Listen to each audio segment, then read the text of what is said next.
We are looking at how to pronounce this word, as well as how to say more interesting, related and some of the most mispronounced ones as well. So make sure to stay tuned and consider subscribing for more learning in British English. This is normally pronounced as suggestive.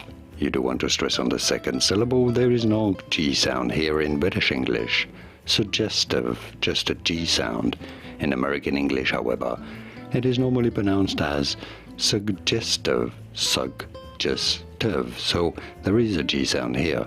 Suggestive in American English versus suggestive in British English. And now you know. Did you get this? Was this any helpful? Let me know in the comments and by using the like button. Here are more videos on how to pronounce more interesting words in English whose pronunciations aren't always obvious. I'll see you there to learn more. Thanks for watching.